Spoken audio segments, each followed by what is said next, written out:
Buenas tardes.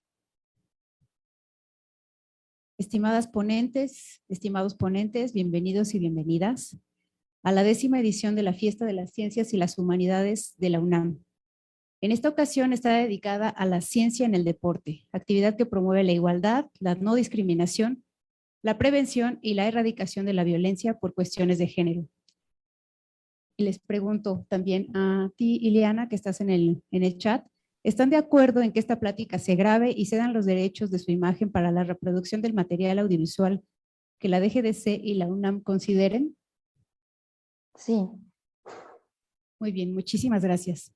Estoy muy contenta de compartir este espacio presencial y virtual con todas y todos ustedes, porque este evento reúne dos de mis pasiones en la vida, la ciencia y el deporte. Bien, pues entonces vamos a darle inicio a esta mesa que se titula Mitos y Realidades en el Deporte. Me voy a permitir leer la semblanza de nuestros ponentes y les voy a ir dando la palabra a cada uno de ellos. En la primera sesión tenemos una ronda de participación de 7 minutos de cada uno de los ponentes y después tenemos una segunda ronda de preguntas y respuestas. Primero tenemos al licenciado en Derecho por la Universidad Nacional Autónoma de México, a Otto Ulrike Amílcar Becerril García.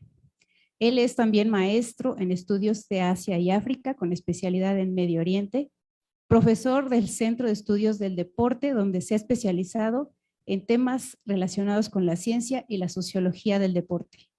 Ha participado como ponente en distintas conferencias relacionadas a los aspectos históricos, políticos y sociales del deporte, así como a la historia contemporánea de Medio Oriente. Fue entrenador del equipo de fútbol americano de Puma CU de 2017 a 2018, 2007 a 2018, siendo sus últimos 3 años de 2016 a 2018. Además, también nos comenta que es un ultramaratonista aficionado que ya nos contará su participación en esas lides deportivas. Muy bien, también tenemos presencialmente al licenciado y doctor en psicología, también por la UNAM, Rafael Peñalosa Gómez. Él estudió en la Facultad de Psicología, además de contar con una estancia doctoral en la Universidad Pablo de Olavide de Sevilla, España. Actualmente profesor de tiempo completo en la Facultad de Estudios Superiores Zaragoza de la UNAM, pertenece al Sistema Nacional de Investigadores Nivel 1 de CONACYT desde 2017. Ha colaborado con diversos grupos de investigación de la UNAM y a nivel nacional con la Facultad de Organización Deportiva de la Universidad Autónoma de Nuevo León y con la Universidad Autónoma de Occidente. Él nos hablará un poco de la fórmula del éxito en el deporte. Y bien, vía chat tenemos, denme un segundo.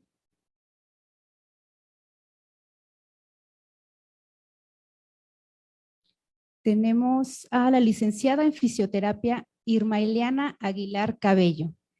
Ella estudió en la Universidad del Valle de México, Campus Querétaro, y desde el 2013 funge como docente en la ENES UNAM, Unidad León, en donde ha impartido diversas asignaturas. Ella también es especialista en fisioterapia en esta institución. Ha participado como profesora en diplomados y cursos. Y aquí también nos acompaña presencialmente la maestra Alejandra García Cruz. Ella es egresada del doctorado en Antropología Social por la Escuela Nacional de Antropología e Historia con la investigación Análisis Antropológico de las Representaciones Sociales de las y los corredores en la Ciudad de México. Es maestra en Estudios Políticos y Sociales y licenciada en Sociología por la Facultad de Ciencias Políticas y Sociales de la UNAM, donde es profesora de asignaturas sobre cuerpo y género, feminismos, violencia de género y violencias contra las mujeres. En esta institución formó parte del seminario permanente Transversalización de la Perspectiva de Género en la enseñanza-aprendizaje en las ciencias sociales. Asimismo, ha colaborado en los siguientes proyectos de investigación: masculinidades y riesgo, deportes extremos urbanos, cuerpo, espacio público y subjetividad varonil. Muy bien, pues le vamos a dar la palabra a la maestra Alejandra García Cruz con sus 7 minutos de participación. Adelante, maestra. Bueno, Quiero iniciar platicándoles que cuando me invitaron, me informaron del título de este evento, me hizo un poco de ruido, porque me percaté de que me invitaba a pensar el mito y la realidad como algo opuesto, cosa que desde la antropología y la sociología cabe cuestionarse. ¿Los mitos no forman parte de nuestras realidades? Yo creo que sí. Los mitos forman parte de nuestras acciones, de la forma en que nos vemos y en la que miramos a las demás personas. Incluso, a veces son parte de la ciencia o disciplinas, en tanto que se recurre a estos para la creación de metáforas o del mismo argot. Pensemos en el complejo de Edipo del psicoanálisis, la frase caballo de Troya que suele utilizarse en análisis políticos o el contrato social de la teoría política. ¿Y qué decir de la hidra, aquel monstruo acuático que mató Hércules y que designa igualmente a una culebra acuática? Lo mismo sucede en la vida cotidiana. Nos organizamos según creencias que no nos detenemos a cuestionar. Y eso no quiere decir que no sean cuestionables. A través de esas creencias es como le damos coherencia al mundo, incluidos los cuerpos de las demás personas. Por ejemplo, para algunos, un cuerpo delgado puede ser interpretado como saludable o un cuerpo pequeño como débil. Y son interpretaciones basadas en creencias que mezclan mitos, evidencias y prejuicios. De igual forma, cuando miramos un cuerpo de un hombre o de una mujer, asumimos características o capacidades, fuerza, velocidad, resistencia, masa muscular, o por el contrario, gracia, elasticidad u otras. Y ese es uno de los ejes básicos que organiza el deporte. Las competencias separan a hombres y mujeres bajo estas creencias, pero además, en muchas disciplinas, la rama femenil tiene una configuración diferente. En voleibol, la red mide menos. En el tenis, los varones juegan a 5 sets, mientras las mujeres lo hacen a 3. En el atletismo, el disco y la jabalina son más pequeñas y ligeras. Y no dejemos fuera el box, en el que los rounds duran 1 minuto menos. ¿Qué es lo que se asume y transmite por medio de estas reglas diferenciadas? Que las mujeres tenemos menos capacidades deportivas en función de características fisiológicas, comúnmente atribuidas al sexo. Sin embargo, lo que se entiende por este se encuentra regulado y puesto en práctica por la forma en que hacemos género, es decir, la forma en que entendemos lo propio de las mujeres y de los hombres. En otras palabras, nuestras creencias sobre los cuerpos. En el año 2016, el Tribunal de Arbitraje Deportivo, TAS, emitió el siguiente laudo, cito: aunque los eventos deportivos están divididos arbitrariamente en categorías masculinas y femeninas, el sexo en el ser humano no es tan simplemente binario. La naturaleza no es neta. No hay un solo determinante del sexo. Este laudo se dio después de que algunas atletas apelaran a que se les dejara competir luego de que su feminidad fuera puesta en duda por un examen de sexo. Las pruebas se aplicaron a atletas que levantaron suspicacia, principalmente debido a su desempeño. Aquella creencia por la que le atribuimos mayor fuerza a los hombres. Los mitos, que insisto, forman parte de nuestras realidades sobre los cuerpos de los hombres y de las mujeres, configuran de este modo la forma en que se organiza el deporte. Como es sabido, aquel mismo año se incorporaron hombres y mujeres trans a los Juegos Olímpicos, pero con la condición de que las mujeres regularan sus niveles de testosterona, tal como lo indicaba una regla denominada norma de hiperandrogenismo, de la cual en 2018 el TAS había aprobado para algunas disciplinas en el atletismo bajo las siguientes palabras. Nuevamente cito: la norma de hiperandrogenismo es discriminatoria, pero sobre la base de las pruebas presentadas por las partes, esa discriminación es un medio necesario, razonable y proporcionado para alcanzar la integridad del atletismo femenino en los eventos restringidos. Este tipo de norma es la que hoy regula aparentemente todos los deportes. Sin embargo, se ha prestado a polémicas y conflictos abiertos. Las formas en que se adoptará o no variará según los deportes y la forma en que se entiende el género en cada uno de estos. Ahora bien, voy a cambiar un poquito de tema.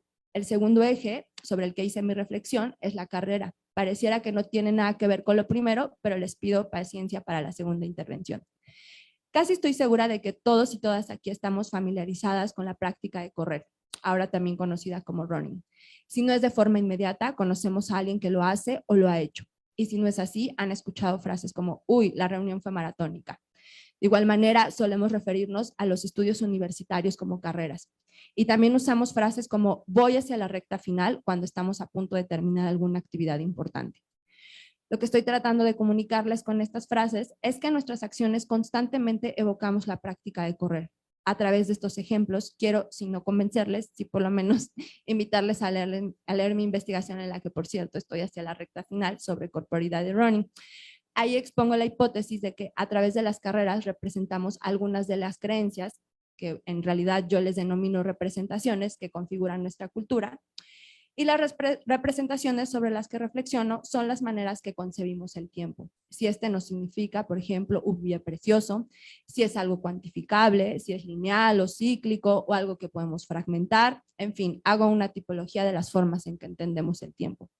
Y sobre la que les quiero platicar acá es la del tiempo lineal. A grosso modo, y ahora me remito a los tiempos largos de la historia, esta puede rastrearse en el desencanto de la visión mágica del mundo. Con esta, el tiempo se convierte en un lugar para la acción. Esto es, el pasado es una preparación que cobra relevancia de cara al futuro.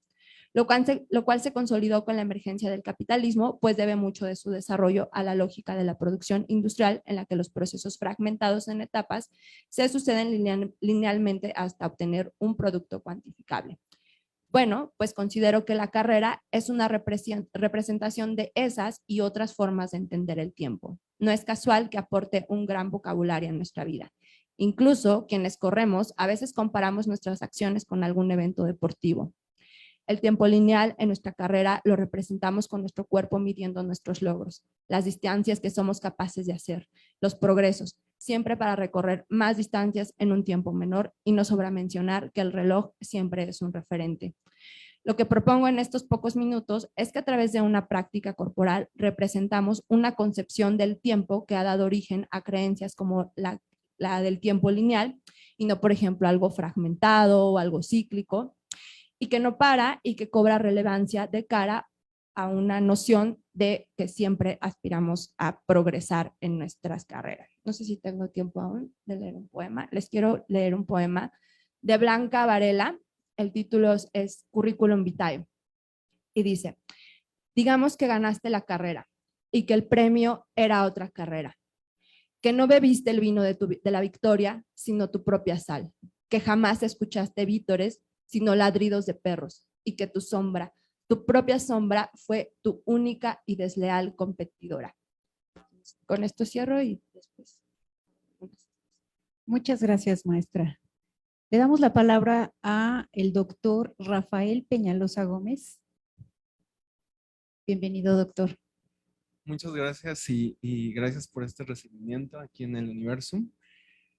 Bueno, yo quisiera empezar mi participación siguiendo esta idea acerca de los mitos, ¿no? Desde la psicología y desde las tradiciones constructivistas también tenemos esta idea de que en dónde está la separación entre el mito y la realidad. Donde muchas veces creemos que el mito es esta historia falsa y la realidad, valga la redundancia, es la historia real, ¿no? O la historia verdadera. Y sobre todo en las diferentes actividades humanas, en las diferentes construcciones de estas, vemos que estos mitos se van sobreponiendo unos con otros y muchas veces ya no distinguimos dónde es uno y dónde termina uno y dónde empieza lo otro, ¿no? O dónde realmente podemos hablar de algo verdadero, algo real y no de un mito. Inclusive en el deporte, y es donde yo quisiera empezar mi participación, tenemos uno de los primeros mitos acerca del deportista, sobre todo el deportista de alto rendimiento, como un superhombre. Haciendo a lo mejor también referencia un poco a esta idea tanto filosófica, pero también como física, de una persona que está más allá de los límites del ser humano normal. Incluso desde el punto de vista psicológico se ha pensado en el deporte siempre como una panacea para erradicar todos los vicios, ¿no? Todos los malos, las malas cosas que el ser humano tiene, y que el deporte es esta panacea, esta medicina que tú al practicarlo automáticamente te vuelves una persona buena, ¿no? Esta especie de superhombre. Entonces, ¿qué ha pasado? Bueno, que esos mitos también al fundirse con la realidad, de pronto parece que se han ido perdiendo o se han ido difuminando, precisamente al toparse con realidades como actualmente, y también derivado un poco de la pandemia, como casos como el de Simone Biles o el de Naomi Osaka, donde se pone en entredicho esta idea de la supermujer o el superhombre en términos mentales. Y no solamente esta idea del deporte como la panacea o como esta cuestión donde si tú practicas deporte automáticamente no tienes vicios, por ejemplo, donde también vemos en el alto rendimiento que hay situaciones o problemas como la vigorexia o como trastornos alimenticios que tienen diferentes deportistas en pos del alto rendimiento. También algo que quisiera tocar es esta idea dentro de la psicología del deporte acerca de las fórmulas del éxito, acerca de cómo hacer que los deportistas sean exitosos, donde también el mito se funde con la realidad. Por ejemplo, el mito de que muchas veces un deportista exitoso o un país exitoso es aquel que invierte más dinero, es el que tiene toda la infraestructura necesaria, y también el mito del otro lado donde el esfuerzo y solamente el esfuerzo puede llegar a ganar campeonatos, medallas olímpicas o campeonatos mundiales. Finalmente, y con esto quisiera cerrar también para que vaya fluyendo un poco el conversatorio, esta idea acerca de cómo los mitos dentro del deporte dan también sentido o dan significado a los espectadores que nos gusta ver deporte. Es decir, esta identificación que tenemos con equipos deportivos en soccer, en americano o con deportistas específicos. Hace algunos días estaba escuchando un comentarista que decía, ¿por qué los mexicanos no consideramos a Hugo Sánchez una figura o un símbolo, un mito similar como los argentinos consideran a Maradona? Eso puede estar a discusión y a lo mejor lo trataremos aquí, pero es bien interesante si su impacto deportivo básicamente fue similar o fue casi el mismo, ¿no? Entonces, digo, Hugo Sánchez ¿cómo se llama? No ganó mundiales porque no lo metieron a tiempo, pero independientemente de ello, ¿no? ¿Por qué, por ejemplo, esa mitificación de un personaje, Maradona ya no está vivo, pero de Hugo Sánchez sí, y Maradona fue un mito viviente, ¿por qué no se da igual en dos culturas diferentes? Muchas gracias, doctor, por su participación. Le damos la palabra a la licenciada Liliana Aguilar Cabello, que se encuentra con nosotros desde Zoom. Hola, buenas tardes a todos y muchas gracias por la invitación. Me parece muy interesante los puntos que han tocado desde dos temas o dos áreas completamente diferentes, y ahora, bueno, un poquito de la reflexión sobre la mía, ¿no? Y es que muchas veces se asocia, o el pensar que una persona hace ejercicio automáticamente lo asociamos a un cuerpo saludable, cuando muchas veces no es así. O sea, bueno, como bien mencionaba el doctor, se puede también asociar incluso trastornos como vigorexia, o incluso una mala técnica de una ejecución de un ejercicio puede mermar el desempeño del atleta, ¿no? Y cómo es importante, y algo que me gustaría recalcar en este conversatorio, es la importancia del acompañamiento de un fisioterapeuta, desde el atleta de bajo rendimiento, amateur, hasta uno de alto rendimiento, ¿no? Cómo un mal gesto deportivo puede propiciar un desgaste más temprano a la manera de articulaciones. Incluso eso se asocia a una vida útil, por así decirlo, del atleta corta, ¿no? No vemos futbolistas, por ejemplo, ahorita como el caso que mencionaban de Maradona, a sus 50, 60 no era o sea, no pertenecía a un equipo de actualmente activo, ¿no? Sino que ya más bien se le asociaba como entrenador o algo así. ¿Y por qué pierden a lo mejor esta vitalidad? Y eso, bueno, va acompañado desde el mismo mero proceso fisiológico del cuerpo, ¿no? Del proceso de cómo vamos fortaleciendo y llegamos a una edad en la que más bien es en declive, ¿no? Anatómicamente y fisiológicamente nuestro cuerpo no está apto para soportar las demandas de un atleta de alto rendimiento, y cómo toda una mala ejecución podría incluso acortar este periodo de vida activa del deportista, ¿no? Entonces, mi participación más bien va a ir enfocada un poquito a ese eje, y algo más les iba a... Y también otro punto que me gustaría abordar en la siguiente intervención es cómo este acompañamiento también va a favorecer un tiempo de readaptación o de reincorporación a la actividad mucho más pronta. También lo que le interesa a un atleta pensando de alto rendimiento es siempre incorporarse a su actividad lo más pronto posible, tanto al atleta como al equipo, por cuestiones incluso hasta económicas, ¿no? Entonces, cómo el acompañamiento puede favorecer esta reincorporación temprana del atleta a su disciplina.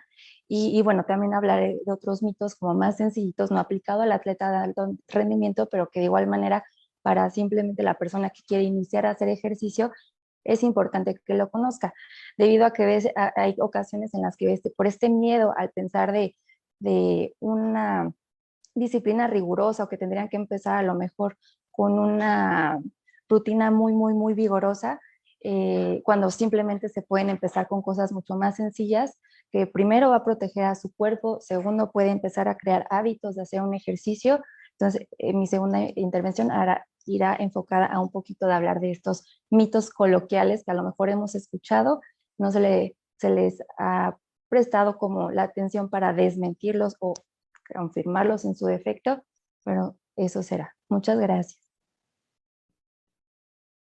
Muchas gracias, licenciada Eliana Aguilar. Pues bien, como ella menciona, y para poner un poquito en panorama el contexto de la actividad deportiva, se pueden detectar 3 momentos más o menos en donde el ser humano puede incidir en la actividad deportiva. El primero es la iniciación deportiva, son todos los niños que inscribimos a ciertas actividades para desarrollar alguna actividad y ya después la pueda llevar a cabo a lo largo de su vida. El otro es el ejercicio físico, que es la práctica que tenemos que tener constantemente para mantener el equilibrio entre nuestro cuerpo y nuestra mente y nuestra alimentación. Es parte de una actividad que debería de ser un hábito.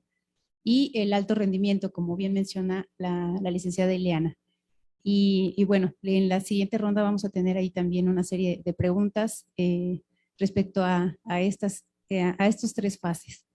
Vamos a darle la palabra a el maestro Otto Becerril para que nos comparta sus reflexiones en torno a los mitos y realidades del deporte. Muchas gracias y bastante interesantes las intervenciones ahí anteriores, obviamente. Solo agregaría, Alejandra, es carrera y no carrerita, ¿no? Y aquí tenemos unos jóvenes sentados en el auditorio y seguramente van a utilizar esa frase cuando sus papás les pregunten, oigan, ¿cómo va la carrera? ¿Ya acabaron? ¿Ya terminaron? Y ese es un clásico, ¿no? Es carrera, no es carrerita, es maratón, no es carrera de 100 metros, ¿no? Y ya cuando nos damos cuenta, cuando corres un maratón, a lo mejor también se acaba muy rápido el maratón. Pero efectivamente, ¿cómo utilizamos estas analogías y cómo utilizamos estos términos y pensamos que siempre sucedía? Y cuando uno está corriendo también le lleva esa reflexión de hacia dónde voy y sobre todo si voy a regresar al mismo lugar, pareciera que no tiene tanto sentido. Y justo también cuando pensaba sobre este tema, la reflexión que vino a mi mente inmediatamente fue, ¿realmente nacimos para hacer deporte? ¿No? Como uno de los principales, tal vez, mitos que existen alrededor de esta disciplina, ¿no? Y esto, reflexionando, pensando en el título de un libro muy famoso, probablemente algunos de ustedes los hayan escuchado, de Christopher McDougall, que se llama Nacidos para Correr. Y él hace Christopher McDougall no es ni sociólogo ni antropólogo, es periodista. Sin embargo, hizo un trabajo que cambió prácticamente, ¿no? O impulsó de una manera muy importante la cultura del running en Estados Unidos, ¿no? Incluso al grado que hoy decimos la cultura del running, ¿no? O sea, en español ni siquiera hemos podido encontrar una palabra, creo, ¿no? Para decir la cultura de correr y como que a nosotros no nos hace tanto sentido, ¿no? Hablar de correr como verbo, pero no como una actividad cultural, ¿no? Que puede ser el running, si lo podríamos entender así. Creo que tendremos que hacer un esfuerzo los que nos dedicamos a eso para encontrar realmente una forma de poder transmitirlo de mejor manera. Pero bueno, hizo un buen trabajo aquí hablando sobre cómo habíamos evolucionado como humanos y como sociedades para correr, que nuestros cuerpos estaban pensados en eso. Y también se basó principalmente en un texto, en un trabajo de un antropólogo, eso sí, Daniel Lieberman, que justo él, en su estudio antropológico, señala cómo nuestro cuerpo evolucionó de tal manera, ¿no? Para poder resistir las cargas que significaban poder desplazarnos a manera más rápida que de manera cotidiana o caminando, ¿no? Y por eso nos movíamos en 2 patas. Y después, la capacidad que teníamos como individuos para poder hacer estos desplazamientos por bastante tiempo, ¿no? La capacidad que teníamos para poder controlar nuestro calor y de esa forma se convirtiera en un elemento que nos permitiera sobrevivir, sobre todo ayudándonos a la práctica de la caza, ¿no? Poder cazar a través del desgaste, ¿no? Los animales que son más veloces que nosotros, a los cuales cazaban, no iban a tener la misma capacidad de resistencia que la teníamos nosotros. Y bueno, el texto va entre ese estudio y comparar después dos grupos, ¿no? Digamos de esta manera, de corredores, que van a ser los norteamericanos y la comunidad rarámuri, ¿no? Y crea toda una historia, se la recomiendo, leanla, es muy interesante, e incluso genera toda una leyenda alrededor de una persona, alrededor de los mismos rarámuris, ¿no? Que, bueno, aquí lo sabemos, los conocemos, que ya tienen esa etiqueta, ¿no? Ya desde hace bastante tiempo fueron considerados para participar en los Juegos Olímpicos, todo porque siempre se ha sabido, ¿no? Por eso el mismo nombre, ¿no? Que son, que recorren distancias demasiado largas, etcétera, y son muy resistentes, etcétera, ¿no? Pero aquí justo vemos cómo son dos cuestiones completamente distintas. Una cuestión es desplazarse, ¿no? Por las necesidades que tienen, ¿no? Por la misma geografía donde se encuentran los rarámuris y hacer una actividad física que en realidad es un ejercicio, un deporte, como pueden ser las comunidades de los norteamericanos. Pero bueno, curiosamente después va a venir Daniel Lieberman justo a desmentir de esta forma lo que dijo Christopher Mathieu, ¿no?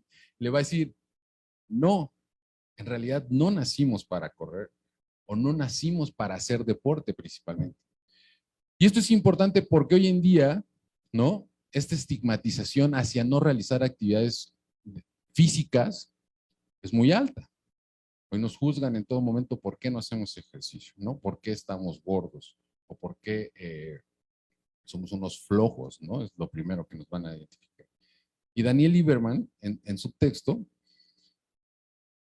obviamente lo escribo muy bien y claro que va a hablar de los beneficios de hacer actividad física. Si ustedes lo han hecho en algún momento de manera consistente, pues entenderán que aporta, ¿no? Buenos beneficios.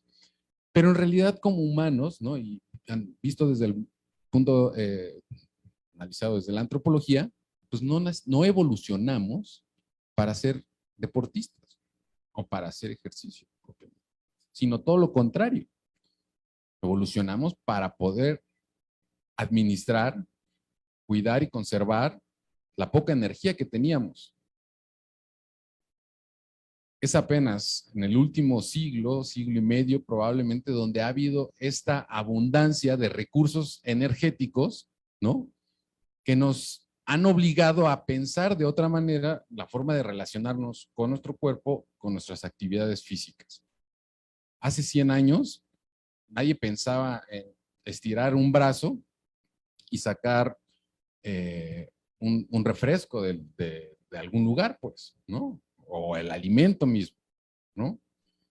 Las comunidades no hacían, todavía lo vemos aquí en México, ¿no? Pero la mayoría de nosotros, creo que todos los que estamos aquí en esta reunión y los que nos están siguiendo desde sus casas por internet, ¿no? Tienen el acceso a los recursos de una manera muy fácil, ¿no? O sea, ¿qué tenemos que hacer para conseguir agua? No tenemos que bajar 200 metros hasta el río, ¿verdad? Lo podemos hacer simplemente abriendo la llave. Bueno, de esta manera, ¿no? Va a ser esta exposición, Daniel Lieberman, para ir terminando ya, de cómo vamos a nosotros, en realidad, hemos evolucionado para poder conservar esa energía. Y el problema que tenemos hoy en día es un exceso de fuentes de energía y que nuestro cuerpo simplemente no lo ha podido desechar, ¿no? O no encuentra la forma. Y por eso hemos llegado a esta situación donde hemos transformado y pensado en esta idea de que el deporte y la actividad física es algo inherente al ser humano porque siempre hemos tenido este alcance. Definitivamente está complicado, pero bueno, ahorita lo podremos seguir platicando en la siguiente intervención. Gracias, maestro Otto. Interesantes reflexiones. Muy bien. Creo que deberíamos de hacer una pausa y preguntarle al doctor en psicología qué es un mito y qué es una realidad. Desde la psicología, ¿cómo podríamos definir esto, doctor? Bueno, como comentaba, es algo bien complicado porque también como mencionaba la maestra Alejandra, a veces funcionamos con base en mitos. Es decir, puede ser que, es que esa es una discusión epistemológica, ¿no? Si realmente hay una realidad física que podemos describir, ¿no? Como dice la ciencia más positivista, o realmente nosotros creamos realidades desde la cognición y desde nuestra psique, básicamente. Esa es una discusión epistemológica, pero yo creo que una definición un poco práctica es esta diferencia entre donde el mito, ¿no? Tarde o temprano puede llegar a chocar con una situación que no necesariamente hace que el mito sea falso, sino que más bien resignifica el mito y lo reestructura. Y a lo mejor vuelve a ser otro mito, ¿no? En estos términos, pero vaya, no es necesariamente que se falsifique o que sea falso, simple y sencillamente pasa a ser otro mito diferente al que estaba anteriormente. Pasa a ser otra cosa. Muchas gracias, doctor. Entonces, en torno a nuestra sociedad mexicana, se escuchan como frases de manera coloquial que asumimos que forman parte del deporte. Entonces, me gustaría que también en nuestro foro señalaran, por ejemplo, que cuando decimos el dolor está en la mente, ¿es un mito o es una realidad? Bueno, primero que nada, la mente es una entidad metafísica, entonces desde ahí, ¿no? Pero fíjense, cuando el maestro Otto me invitó a este conversatorio, uno de los ejes era esto de el no pain, no gain, ¿no? Si no hay dolor, una persona en un gimnasio al que iba decía, si no hay dolor, no hay amor, ¿no? En términos de que de pronto decir que la actividad física necesariamente es un vaya, por supuesto que es un gasto de energía, por supuesto que es un esfuerzo muscular en casi todos los momentos, es un esfuerzo mental, pero eso necesariamente relacionarlo, por ejemplo, al dolor, ¿no? Relacionarlo a una situación de sufrimiento, ya tiene intersecciones, por ejemplo, en el alto rendimiento con situaciones de incluso de un poco de explotación del cuerpo humano, ¿no? De hasta dónde puede llegar y no importa cuánto te duela, tú tienes que seguir y seguir y seguir. En el caso del deporte, más bien de la actividad física o del deporte amateur, yo creo que es un poco más moderado, pero también yo muchas veces, por ejemplo, en este caso del gimnasio, esta idea de que si no te está doliendo, no está sirviendo. Y yo creo que eso muchas veces peligroso. A lo mejor la maestra Iliana nos podría también hacer algún comentario sobre eso, porque ahorita, por ejemplo, que hablaban de esto de correr, efectivamente el ser humano, esta idea de que hemos evolucionado para hacer deporte o para correr, por lo menos desde el punto de vista netamente biológico, pues por ejemplo, eso podría ser catalogado hasta cierto punto como un mito. Si no, no nos dolería la espalda, ¿no? Y no necesariamente no nos duele la espalda nada más por correr, sino nos duele la espalda simplemente por estar parados mucho tiempo, ¿no? Entonces, apenas estaba, bueno, no apenas, ya tiene algunos años que estaba buscando información precisamente sobre el running y me encontré varios artículos médicos donde se alertaba, ¿no? Esta situación de que de pronto el running se volvió una actividad tan popular que la gente simplemente estaba comprándose unos tenis, unos shorts y saliendo a correr, no importando en dónde, no importando cuánto tiempo, no importando distancia, no importando alimentación, y pues obviamente eso era un riesgo de salud más que otra cosa, ¿no? Más que verdaderamente una situación de positiva. Vaya. Doctora Iliana, desde Zoom, ¿qué nos podría decir en cuanto al dolor en la actividad deportiva?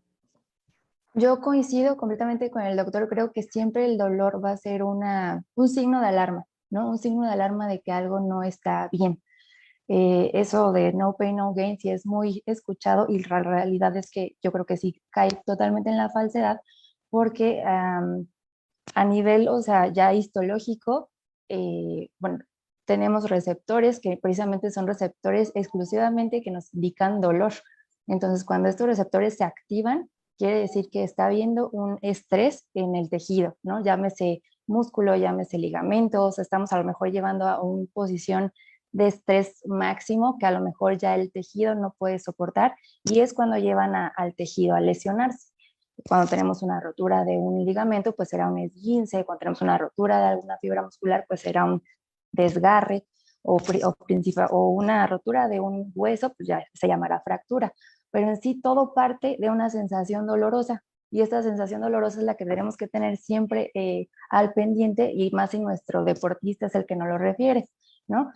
También haya habido, no sé si les ha tocado ver algún video, no sé, de un basquetbolista que lanza una canasta y al caer sufre una fractura expuesta, ¿no? Esa fractura expuesta en ese momento no fue un estrés ahí, fue un resultado de una acumulación de microlesiones que desde el entrenamiento, o sea, a ese deportista ya llevaba tiempo diciéndole a su entrenador, me duele, no traigo así como la misma potencia y todo, el cuerpo nos va avisando y a lo mejor el dolor va a ser una señal que nos indica, pero también ahí es cuando tenemos que bajar el ritmo, hacer algo progresivo, ¿no? Y no caer en las lesiones. Entonces yo veo el dolor siempre como una llamada de alerta a bajar intensidad, hacer, por ejemplo, como mencionaba también ahorita el doctor, que el running se puso de moda, agarró unos tenis, ni siquiera un calzado adaptado a una superficie especializada, como también mencionaba, y se agarran corriendo a lo mejor, no sé, unas distancias grandes, cuando siempre una preparación física es progresiva, de menos a más.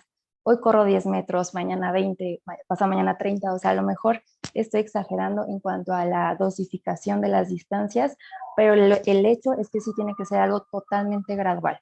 Y al dolor siempre prestarle atención porque nos está indicando que algo no está bien. Muchas gracias, Ileana. Qué bueno que se erradica también estas versiones populares, porque así nos llevan a tomar conciencia de lo que tenemos que hacer para tener una práctica deportiva saludable. Bien, dentro de la antropología o la sociología existen predisposiciones genéticas, es decir, hay humanos que están adaptados a ciertos deportes desde la sociología o algo así. Bueno, esa pregunta tal vez pueda responderse desde la antropología física, tal vez tengan sus respuestas, pero yo no soy antropología física, soy antropología social. Entonces, más bien lo que nosotras miramos acá desde la sociología y la antropología es más bien cómo nos constituimos para hacer esas actividades. Y lo que yo estoy planteando es que hacemos cuerpo a algunos mitos, como el mito de género o los mitos del tiempo, los mitos del progreso. Rafael habló del mito del progreso, ¿no? Que es uno de los grandes mitos que articula el deporte, ¿no? Y tan es así que pues, se construye todo un saber, como el que nos platicaba Ileana, ¿no? Toda una forma de entender el progreso, que si primero tanto, que si primero cuántos kilómetros y tal, ¿no? Entonces, desde mis disciplinas planteamos que no hay un tipo ideal, digamos, como para hacer ejercicio, ¿no? O para hacer uno u otro deporte, sino que los vamos construyendo a través de la acción social, de lo que entendemos por idóneo de un cuerpo, ¿no? Ya sea de hombre, de mujer, de una etnia u otra, ¿no? De quiénes son mejores o peores, ¿no? O sea, también otro mito que articula mucho el deporte es el mito de las etnias, ¿no? O sea, hoy día asistimos a las creencias de que unos cuerpos están mejor preparados para unos, para otros, que en realidad son discursos de, pues, de legitimación de un orden al final del día, ¿no? Entonces, más bien lo que hacemos en la antropología y sociología es mirar cómo esas creencias sobre cuerpos presuntamente mejor preparados en realidad son esos mitos, que no es que sean irreales, sino que se dedican a legitimar un orden en particular, ¿no? Entonces, más bien sería como nos dedicamos a ver cómo no estamos construidos biológicamente para eso, ¿no? Sino que nos llevamos hacia allá culturalmente. Muchas gracias, maestra. Doctor, la práctica del ejercicio físico, doctor Otto, la práctica del ejercicio físico de manera constante, ¿podría aumentar el tiempo de vida humana? Soy maestro. Pues gracias por darme el grado, pero todavía me falta un poco. Definitivamente eso tendría que, la mera actividad física, creo, pues todavía son muchos los factores y sobre todo hemos cambiado tanto, sobre todo la forma en que nos alimentamos, pero también cómo está construido el medio ambiente en la actualidad, ¿no? La forma en que hacemos nuestras actividades es muy complicado. Es decir, esto luego suena un poco gracioso, ¿no? Pero la gente pues, se levanta en la mañana, se prepara un café, desayuna una manzana, se sube al auto, se traslada durante 15 kilómetros para ir al gimnasio, que le queda cerca de su trabajo, se sube a la caminadora, corre 5 kilómetros, hace un poco de trabajo de fuerzas, una hora, y después va a sentarse a la oficina durante 8 horas. Y tiene que comer, pues, algo por ahí, que no, probablemente no va a ser lo más saludable, porque en el trabajador normal, pues, las condiciones no están para estar teniendo una alimentación de lo más sana, ¿no? Y luego, al otro día, la misma rutina. Los efectos que podríamos entender como efectos positivos por la actividad física y el ejercicio, pues van a ser mínimos en contraposición a los efectos negativos del tipo de vida sedentaria que tenemos hoy en día como sociedades, ¿no? Y sobre todo como sociedades en las grandes sociedades. Cada vez lo vemos menos, ¿no? Pero si nosotros vamos al campo, en la vida rural, vemos la gente de 80, 85 años haciendo las actividades cotidianas sin ningún problema. Nunca, es raro, ¿no? Claro, no es la norma, pero es raro ver a una persona de 85 años que los nietos digan, no, ya no hagas, no te pares, no camines, no hagas esto, ¿no? Primera, no hay quien lo haga. Segunda, tienen toda la fuerza para hacerlo porque se han movido todo el tiempo. Aquí a los 60 años ya es, no hagas nada, por favor, ¿no? Donde todavía esperamos que tener 30 años más de vida. Entonces, no hay actividad física y sumado a la mala alimentación, sobre todo por la calidad y el tipo de cómo obtenemos nuestros productos alimenticios, ¿no? Creo que eso afecta demasiado. Y también agregando, ¿cómo hacemos la actividad física? ¿No? Un poco retomando la primera pregunta, la pregunta que le hacía a Rafael, ¿no? Justo esta idea, ¿no? Que va asociada al deporte, particularmente, ¿no? Al ejercicio, la idea de consumo y al final cómo nos venden o cómo nos tratan de incrustar en la cabeza, ¿no? Que tenemos que hacer actividad física, ¿no? A través, más bien, de una idea de consumo. Y una de las principales líneas que todo el mundo conocemos aquí es la de Nike, ¿no? De Just Do It. ¿No? Un poco lo que decía Rafa, un poco lo que decía Ilia. Entonces, basta con que me compre los tenis que solo cuestan 5,000 pesos, casi nada, para que pueda correr un maratón, ¿no? Entonces me los pongo y puedo salir y correr 42 kilómetros. Y eso en realidad lo único, porque aparte correr pensamos, ¿no? Siempre escuchamos, siempre nos dicen que correr pues es una de las actividades más normales y naturales del humano, ¿no? Pero no es lo mismo correr para alcanzar el camión o correr porque se está cayendo el edificio en pleno temblor, ¿no? Que correr un maratón, o correr 10 kilómetros, o correr siquiera 5 kilómetros, ¿no? Yo digo siquiera, bueno, a lo mejor para mí no cuesta trabajo, pero para alguien me dice 5 kilómetros es una locura. Pues efectivamente, correr es una habilidad, correr de esa manera. Correr simplemente, pues sí puede ser una acción humana, ¿no? Huir de algo, huir de un animal, claro, eso sí es parte de la evolución, pero correr como habilidad se tiene que aprender y como habilidad se tiene que desarrollar, no es nada más. Y entonces, si no hay este proceso de raciocinio, no hay este proceso de enseñanza hacia nuestro cuerpo de realizar una actividad, sobre todo también en las condiciones en las que tenemos hoy en día, principalmente urbanas, es decir, correr en pavimento, etcétera, pues lo único que vamos a hacer va a ser afectar nuestro cuerpo. Y entonces los efectos positivos van a ser menos que los efectos negativos. Muchas gracias, maestro Otto. Y desde la fisioterapia, maestra Ileana, ¿la fisioterapia es solo para lesiones, solo para reincorporarnos a nuestra actividad física? ¿O de qué manera también nos podemos acercar a esta disciplina? A eso que acabas de mencionar, yo creo que es súper importante porque yo creo que inmediatamente si pensamos en fisioterapia, como lo asocian a lesión, ¿no? Y yo creo que parte de lo que estamos intentando como los cuerpos de fisioterapeutas es incluir la parte de prevención, ¿no? Llegar como, a lo mejor si estamos, y no vamos a pensar únicamente en atletas de alto rendimiento, ¿no? Desde alguien amateur que está empezando a hacer una práctica deportiva, un poquito de actividad física, que esté como muy al pendiente de su cuerpo y que lo esté haciendo de una manera completamente consciente y como regida por alguien preparado o sea, que no se agarren haciendo las cosas solo por hacerlo, sino que sea de forma adecuada. Parto de lo mismo que dije al principio, una mala ejecución de cualquier ejercicio, por sencillo que parezca, puede ser la diferencia entre que ocurra o no una lesión. Entonces, la fisioterapia es eso, parte desde la prevención de esa lesión. ¿Cómo puedo decirle al deportista o a la persona que empieza con su actividad física desde una correcta calistenia, un correcto calentamiento, un correcto estiramiento previo a la actividad física ya como tal?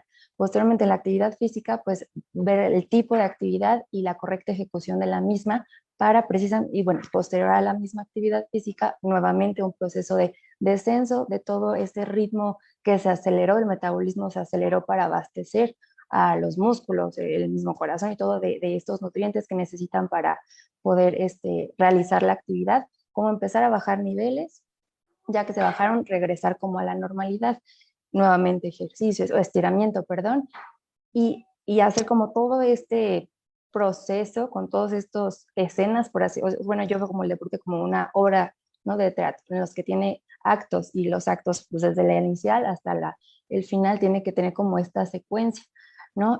¿Cuántas veces no hemos escuchado de la persona que, no sé, va a echar una cascarita de fútbol, se baja del coche, ya llegó tarde y se arranca corriendo, acto seguido, desgarro, ¿no? Por una no preparación del tejido a la actividad física.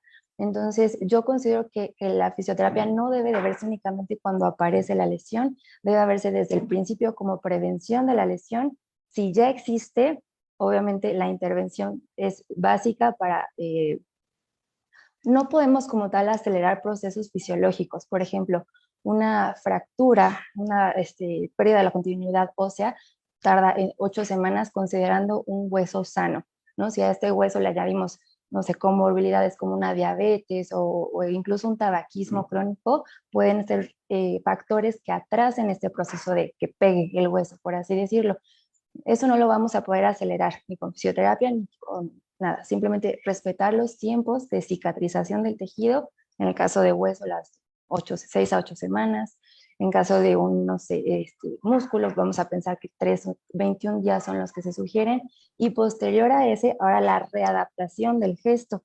Entonces ya encontramos 3 momentos de participación, ¿no?, del fisioterapeuta.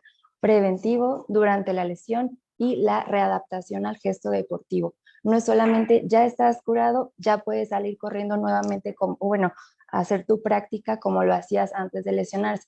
No, nuevamente volvemos a esta parte progresiva. Incluso cuando hay una técnica que usamos en fisioterapia que es la hidroterapia.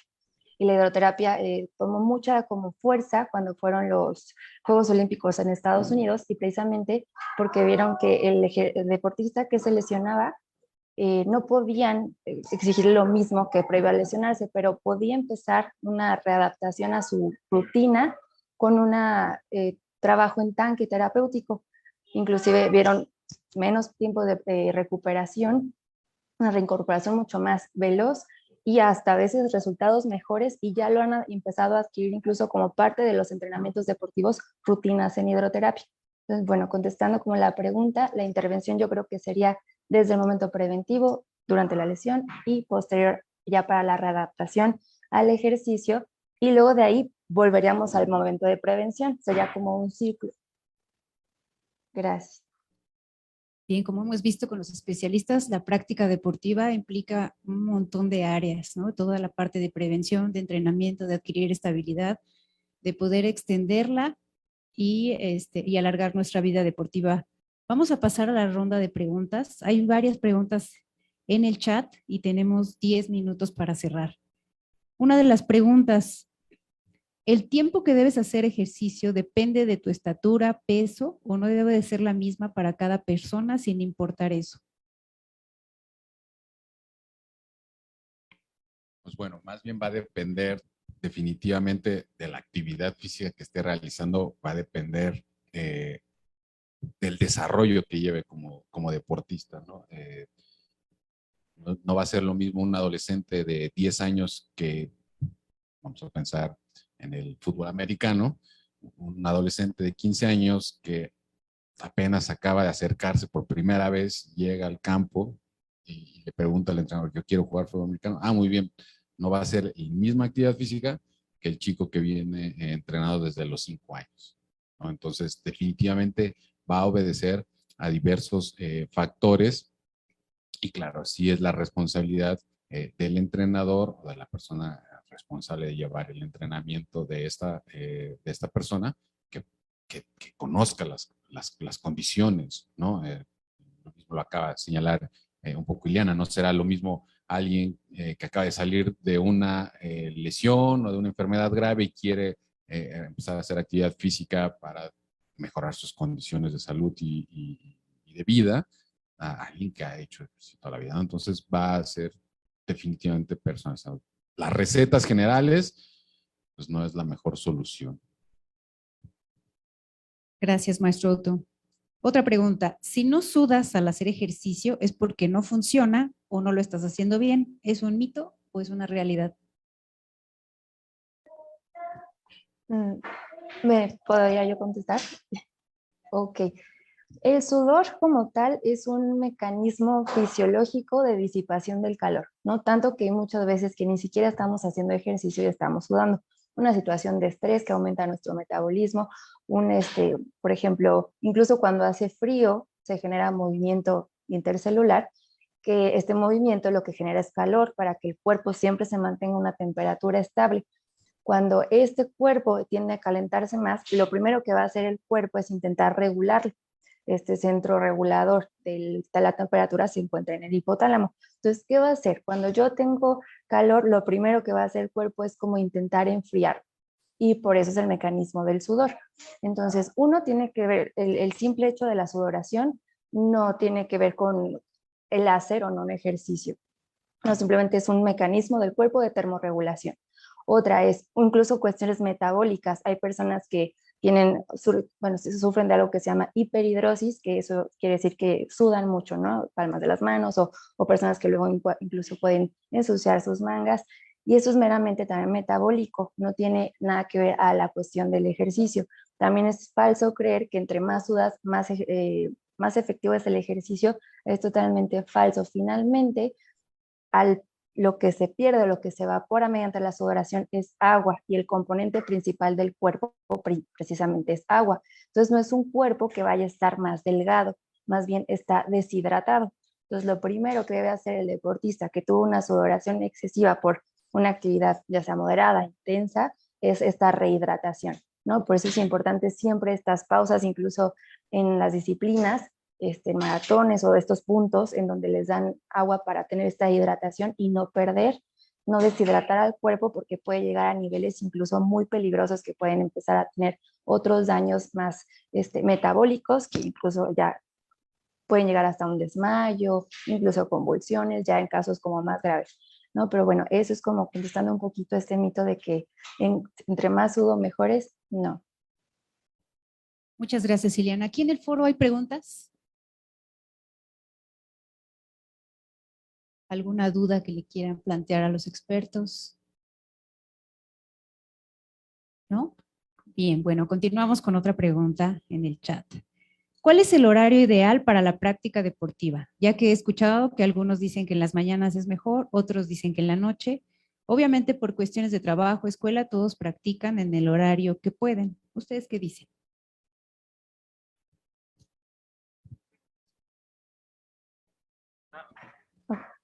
Bueno, es que eso igual, ¿no? Podría catalogar otra vez como uno de estos mitos, ¿no? En realidad, se supondría, ¿no? Que como seres diurnos, pues tendríamos que hacer la mayoría de nuestras actividades con luz de día. Pero efectivamente, más bien esto es una situación que responde a lo que ya el maestro Otto decía, más bien a una situación derivada de nuestro estilo de vida, ¿no? Del ritmo de trabajo que tenemos en nuestras sociedades occidentales, más que igual, ¿no? A una especie de fórmula donde te digan, no, si haces de noche actividad física y te vas a dormir y descansas, entonces es mejor que si lo haces en el día y vas a estar sin energía durante todo el día, ¿no? O sea, no hay algo que te diga exactamente cuál es el mejor horario. Más bien, insisto, muchas veces es derivado de estos periodos que tienen que ver con nuestras otras actividades.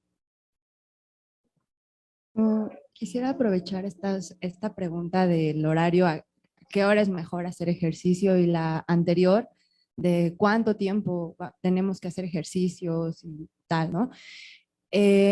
Como socióloga y antropóloga me gustaría que pensemos cuáles son las condiciones que nos permiten hacernos tales preguntas. Lo que yo propongo en mi investigación es que la forma en que hacemos cultura, es decir, cómo nos constituimos, una de estas formas es a través de la simbolización del tiempo.